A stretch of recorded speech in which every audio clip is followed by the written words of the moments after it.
무주택자면 지방, 1주택자면 관망, 다주택자면 끝났다. 아닙니다. 대출 안 나오는 거 아니고요. 그렇다고 세금 많이 내는 것도 아닙니다. 제가 주택수에 따른 투자 전략을 지금부터 알려드리겠습니다. 그래서 오늘 영상만 보시면 이 혼란스러운 상황 속에서 나에게 맞는 투자 방법은 어떤 건지 명확하게 설명드리도록 하겠습니다. 무주택자분들 먼저 설명드릴게요. 무주택자, 주택이 가지고 있는 게 하나도 없다는 뜻입니다. 무주택자인 분들은 지금이 기회인데요. 사실 건물주도 부러워하는 게 무주택자잖아요. 요즘엔 그런 말들이 있더라고요. 무주택자가 지금 황금 프리패스예요. 뭐든 다 할 수 있죠. 실거주도 할 수 있고 투자도 할 수 있고. 그렇기 때문에 이 무주택 명의를 꼭 활용하셔야 되는데 이분들한테는 제가 시드머니별로 좀 다른 선택을 할 수 있게 기준을 제시해 드리려고 해요. 그러면 무주택자분들 기준으로 기준 금액을 한 3억 원으로 해서 네. 이상인 분들 그리고 이하인 분들 어떻게 전략을 가져가야 될지 한번 설명을 해주세요. 무주택인데 시드가 3억 원 이상이다 하는 분들은 수도권에 내 집 마련 및 투자를 같이 하셔도 될 것 같아요. 좋은 입지의 아파트들을 고를 수 있는 그 시드머니가 되거든요. 이분들 같은 경우는 왜 그럴 수 있냐면 수도권 같은 경우는 지금 입주 물량이 많이 없잖아요. 네. 그러다 보니까 가격이 어떻게 될 것 같아요? 올라가죠. 네, 올라가기 때문에 3억 이상이다 하는 분들은 내 집 마련 및 투자를 하셔도 된다. 그럼 3억 원 이하인 분들은 어떻게 하면 좋을까요? 3억 원 이하인 분들은 아무래도 실거주보다는 조금 공격적으로 투자를 하는 게 낫지 않을까. 단기 투자를 저는 추천드리고 싶거든요. 맞아요. 소액 경매로 사고 팔고를 하면서 자산을 빨리 불려가서 아까처럼 시드머니를 많이 모아서 수도권으로 진입하는 전략을 네. 가지는 게 좋아요. 근데 3억 원 이상이라도 투자를 하지 말라는 건 아닙니다. 3억 원 이상인 분들도 투자를 같이 병행을 하면서 실거주 집을 알아보는 것도 방법 중에 하나입니다.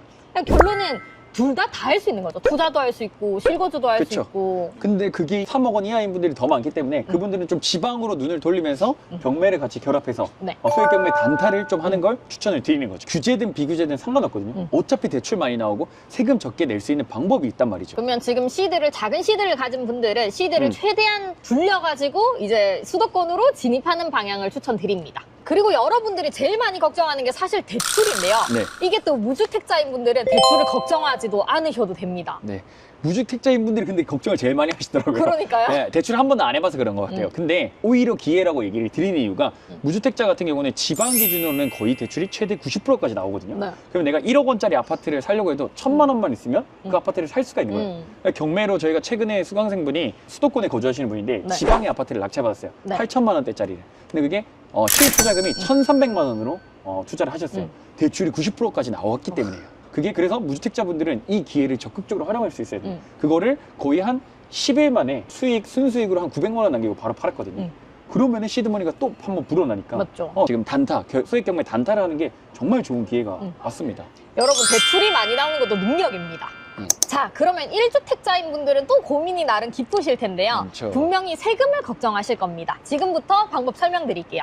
주택이 하나 있으신 분들이 주택을 하나 더 추가로 매수했을 때 취득세를 8% 내면 어떡하지? 12% 내면 어떡하지? 라는 고민을 많이 하시잖아요. 그렇죠. 더 낼까 봐. 네, 세금 더 낼까 봐. 근데 그런 분들은 걱정할 필요가 없습니다. 취득세 중과 제외라는 치트키가 있거든요. 그래서 주택을 2개, 3개 구매하더라도 지방의 공시지가 2억 이하 주택을 취득하면 8%, 12% 걱정이 없습니다. 1% 세금만 계속 내고 투자를 할 수가 있어요. 그렇기 때문에 걱정할 필요가 없다는 거. 그러면 1주택자라고 하면 지방에 2억 이하 주택만 봐라가 맞을까요? 네, 맞습니다. 그래서 1주택자인 분들은 지방에 공시가 2억 이하만 투자하시게 되면 그대로 1% 세금을 내면서 계속 투자를 할 수가 있는 거죠. 근데 한 가지 꿀팁이 또 있어요.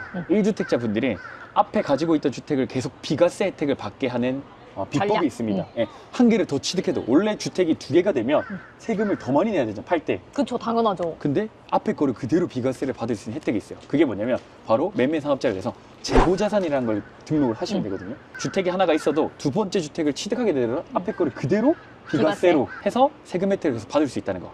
근데 여기서 팁은 여러분들 지방이다 보니까 선호도 차이가 극명하니까 반드시 실거래가가 꼭 있고 그다음에 어느 정도 활발하게 거래되는 곳으로 선정을 하셔서 투자를 하시면 됩니다.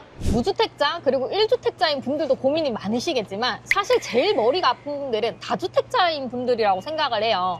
대출 규제도 계속 나오고 세금은 계속 많이 내라 그러고 머리가 진짜 아프실 텐데 명확하게 해결해 드리겠습니다. 우선 첫 번째로 제일 중요한 게 절대 흔들리시면 안 돼요. 원래 하시던 대로 하시면 됩니다. 수도권은 공시가 1억 원, 그 다음에 지방에는 공시가 2억 원 이하 아파트만 찾아서 투자하시면 돼요. 그러면 수도권은 다 괜찮아요?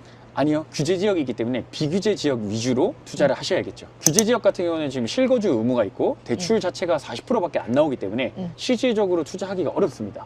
대신에 비규제 지역 같은 경우는 실거주 의무 없고 네. 대출 그대로, 지방 같은 경우는 거의 90%, 수도권은 70% 가까이 나오니까 네. 안 할 이유가 없는 거죠.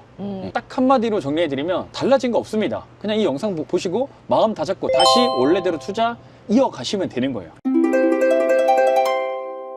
그러면 이렇게 무주택, 1주택, 다주택, 주택수에 따른 투자 전략을 좀 설명을 드렸는데요. 사실 이렇게 전략을 짰다고 하면 이제 시도를 해야 되고 저희가 시도를 하려고 하면 대출이 나와야 되는지가 궁금하겠죠. 그래서 나라에서 대출을 하도 많이 지금 묻고 그다음 규제를 하고 이러다 보니까 실제로 대출이 나오는 게 맞냐라고 저희 수강생분들도 많이 질문이 매번 들어와요. 그래서 실제로 상관없습니다. 지방 같은 경우는 대출 규제가 나왔을 때 변동된 사항이 하나도 없어요. 저희가 1월 달에만 벌써 6건 넘게 낙찰을 받았거든요.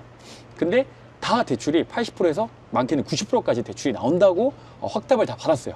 그렇기 때문에 소액으로 할 수 있는 거는 지금 여전히 가능하다라는 얘기를 좀 드립니다. 그래도 걱정인 분들께 한 가지 좀 말씀드릴 게 저희 같은 경우는 대출 상담사 명단만 거의 200개 가까이 있잖아요. 맞죠. 근데 또 그냥 리스트가 아니라 저희가 85%에서 90% 이상 나온 대출 상담사 분들 리스트만 추려놨습니다. 그래서 전국에 다 있기 때문에 뭐 서울부터 제주도까지 다 있어요. 네. 그렇기 때문에 어느 물건을 낙찰받든 최대치의 대출을 뽑을 수 있는 그 상담사 리스트가 있습니다. 그래서 거기에 전화를 돌려보면 사실 똑같잖아요. 여전히 대출 85%, 90% 다 해준다고 하니까. 그렇죠. 그러면 이쯤 되면 그럼 대출 어떻게 하면 더 많이 받나요? 그 리스트 볼 수 없나요? 라는 질문이 또 있을 텐데요. 저희가 그거는 다음 영상에서 준비해 보도록 하겠습니다. 오늘 영상 시청해 주셔서 너무 감사하고요. 저희는 여기서 인사하고 마무리하겠습니다. 감사합니다. 감사합니다.